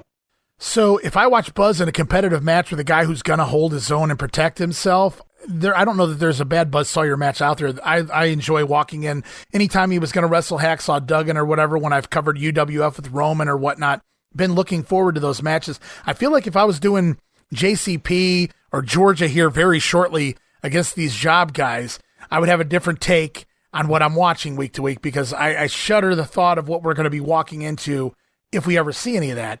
And I'm sure we will at some point. And so, yeah, Buzz Sawyer, just not my favorite human being. Never met the guy, but just all the stories and just what I've seen myself. Not necessarily a fan, but man, I cannot dodge the fact that guy was a huge talent. Oh, he definitely was. I mean, we mentioned him and Jimmy Garvin a little bit earlier. We know him and Magnum TA. He ripped Magnum TA off in wrestling school. Magnum and the Undertaker. I believe Undertaker. Undertaker as well. And the Undertaker also. So the person Buzz Sawyer, not that great, but the talent that we got to see in the ring, he was exceptional. Imagine how many people he ripped off that didn't make it, and we never even heard their story. Oh, yeah. Yeah, I've heard those stories. He would set up training camps right before he was leaving a territory and then take 30 people's money and leave town. So it's unfortunate, and that's more of a Carney Shady thing. I mean, he was just a nasty individual outside of that as well. And a lot of that will, be shown right here on TV, on TBS, no less, in the years to come. But we heard from Buzz Sawyer. We're also going to hear from Ron Bass now out here in street clothes. Well, a flannel shirt and a sports coat anyway. Says he's coming for all the titles here in the Georgia territory and to the ring to see Buzz Sawyer in action, taking on Mike Davis. Poor Mike Davis having to wrestle Buzz Sawyer. Welcome back to Georgia, Mike. As Buzz eating Davis up early, Mike surprises Sawyer with a sunset flip, but that only angers Buzz further.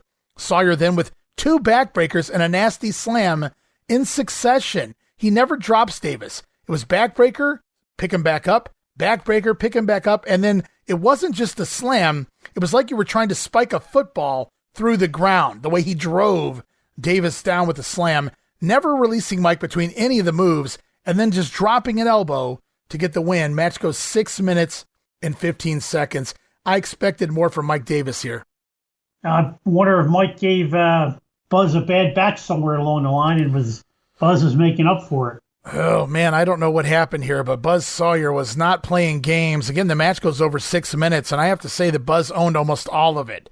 And what's amazing is you just had Mike Davis. You just welcomed him back at the beginning of the show and put him over, and then you squash him in the second hour. Yeah, that's why I was confused why the lack of offense here from Davis. Even Larson got a missile drop kick in on Buzz Sawyer not that long ago. So I guess I was expecting a little more in the matchup. I figured Buzz was going over. It was a hell of a believable finish. I mean, it wasn't like some kind of awesome flashy move, as Ole says. Buzz Sawyer's not a flashy guy, but it wasn't that he drove him down in a slam. It just, with all the force in the world, it's like you're trying to break a fucking watermelon on the ground or something.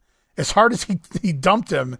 And he gets the win. Very believable as Buzz Sawyer going over. And then we get a replay of the brawl between Leroy Brown and all 3 of the masked men earlier. Of course, Big Red coming out to make the save along with other baby faces. And we're going to hear comments there from Red and Leroy Brown. We also get a replay of the promo we saw in hour number 1 of the American Dream, Dusty Rhodes. He defeated Kabuki. Now he's coming after the world title once again, held by the Nature Boy Ric Flair. And then it's back to the ring for, I do believe, our final match of the program, featuring the National Tag Team Champions, Bob and Brad Armstrong, taking on Marvin Turner and Jack Poor. And the Armstrongs in full control early on. Then randomly, a good 5 minutes into the matchup, Poor going to catch Brad sleeping with a Russian leg sweep. I wrote, oh, the irony. Brad Armstrong taking the Russian leg sweep.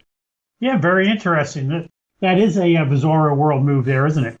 As the heel side, they managed to ground Brad briefly here, but a hot tag to Bullet Bob leads to a 4-way melee. Bob dropping Turner and landing a knee.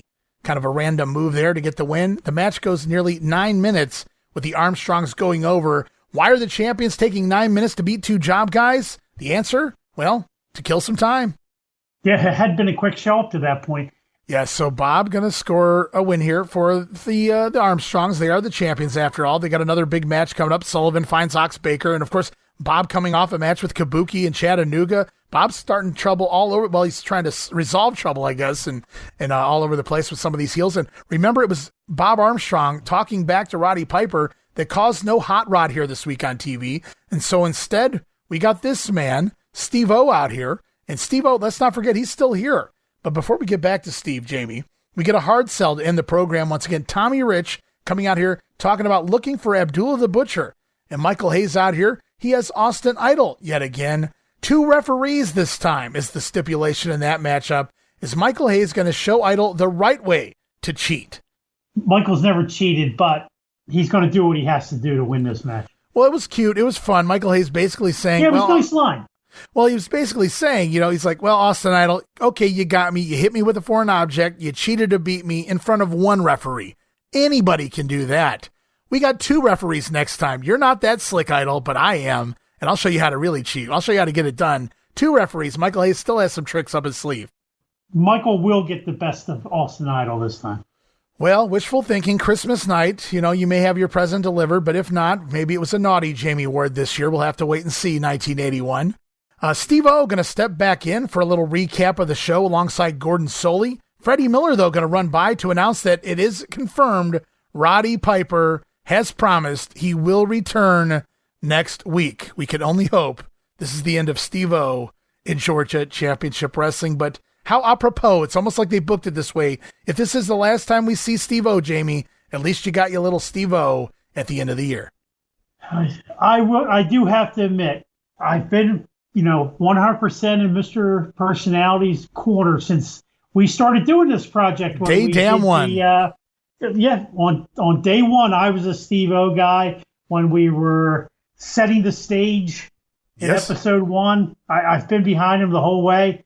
But how can you still sound that bad? Hey, I'm one to talk. How do you still sound that bad 15 months into your career? I really thought they were hoping that they could get something out of Steve-O, and they just never did. He improved on interviews as time went on, but he was simply outmatched today. They should have never put him in this position. He just didn't talk loud enough. He gave a few key points, but not like Piper gave more compliments out to the baby faces than Steve-O did during the show. And the most important thing at all, if you happen to notice, Steve-O was wearing Roddy Piper's jacket. I don't think Steve-O owns a sports coat. Really? I thought that was the same jacket he wore the one other time. He did this shtick 8 months ago or something, but I could be wrong. I don't know. Maybe it was laying around in a prop room, but maybe that's it is the same jacket that Piper's been wearing. Same exact color, because Piper and Gordon usually match. Right. Well, Roddy Piper going to be back. It was very disappointing. I'm sorry, Ray. No, it was a very disappointing end for me, for Steve-O, because I believe this may be the end of him. I don't think we get to see or hear. I don't believe he returns. Not anytime soon, yeah. And not till 1984 will we see Steve-O again. Yeah, so unfortunately, it does seem legit. He has some sort of an arm injury, which has kept him out of action at least since Thanksgiving night. I remember him teaming with Grant Apollo there as part of the tournament. Since that time, I don't remember when Steve-O fell off the tracks as far as wrestling. I know it's been all of December, and he's not going to return before the end of this year. And speaking of this year, we have one episode left here of the 1981 Georgia Project, Jamie. And this episode, it was 2 episodes of TV, sandwiching an Omni card. And the next episode, it's going to be 2 Omni cards, Christmas night and New Year's night, sandwiching the final episode of December 1981 Georgia TV. 1 episode to go, guys. Regional Rasslin 81 Project, almost in the books. And a great time it's been, Ray. I have to thank you, before we even get to that last show, for allowing me to come along on this journey. It's taken us almost 20 months to get to this point of covering a year, and it's really made a big impact on my life the last 20 or so months. Oh, it's been a fun time to have you here, Jamie. Your insight, your memories of watching this live as it was happening back in 1981. I don't have that. And so that's great. And your total recall of other things that were going on at the time where I might have to go dig it up to see who was where, what was happening. You remember because you were watching all those things at that time. So it's been very helpful. And obviously both of us just throwing things off each other and seeing what sticks, and in regards to why this might have happened or where this guy may have been. And sometimes I think we've resolved some things that have been asked for years, and without watching everything straight through and looking at all the results and the house shows, it's harder to come up with an idea of an answer. And I feel like we've kind of answered some of those things here this year.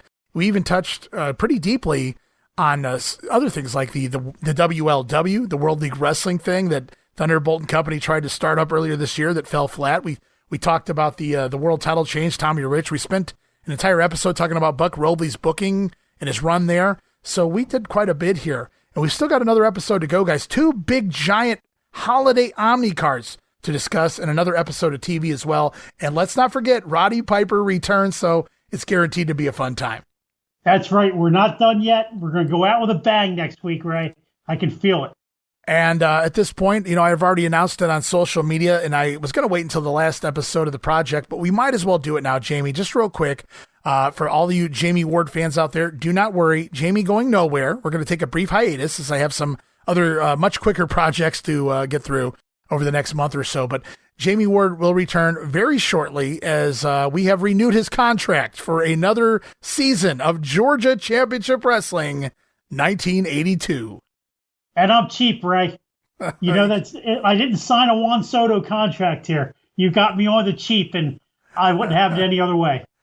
Well, we're just happy to have you and happy to have you back in the new year here very shortly. But again, we're not done. We've got one more episode of Georgia to plow through. So 81, that is. So stay tuned, guys. Jamie going to be back very shortly. You want to give any shout outs, Jamie, before we take off the air? Yeah, as usual, if everyone has the time, please check out the Other Ship podcast with Michael Herrick, William Merriweather, Drew Samuels, Chris Spiker, and myself. Recently, we have been discussing Survivor Series. We're going to have a show coming up on the return of Saturday night's main event. Also, Drew's baby, the Super Duper Crockett Cup Tag Team Tournament. We're headed into the third round, and the finals will be right around the corner. Getting down to the nitty-gritty. Down to the nitty-gritty. And Mr. Ray Russell was a voter on the exclusive panel for this Super Duper Crockett Cup tournament, so he knows exactly what's going on. So if you have the time, please check out the Other Ship. You won't be sorry. Yeah, check them out. Some really great guys over there. Michael Herrick, Drew Samuels, all the crew. Of course, Jamie is on there more often than not, especially when they're talking wrestling. They did the preview and the review of Survivor Series recently, and not too far off from the Royal Rumble, so that's going to be fun when we get there. Royal Rumble's always a fun time, especially now that the booking makes sense again. But anywho, guys, we're going to wrap things up here this week. Regional Rasslin in the books. And hopefully everybody out there having a happy and safe holiday right now. Merry Christmas, Happy Kwanzaa, Happy Hanukkah, and all that good stuff out there. Just happy holidays to all. Be safe, love one another, take care of one another, and we appreciate it. It won't be long. We'll be back soon with another edition of Regional Rasslin. Until then, Jammie Ward, thank you for being here.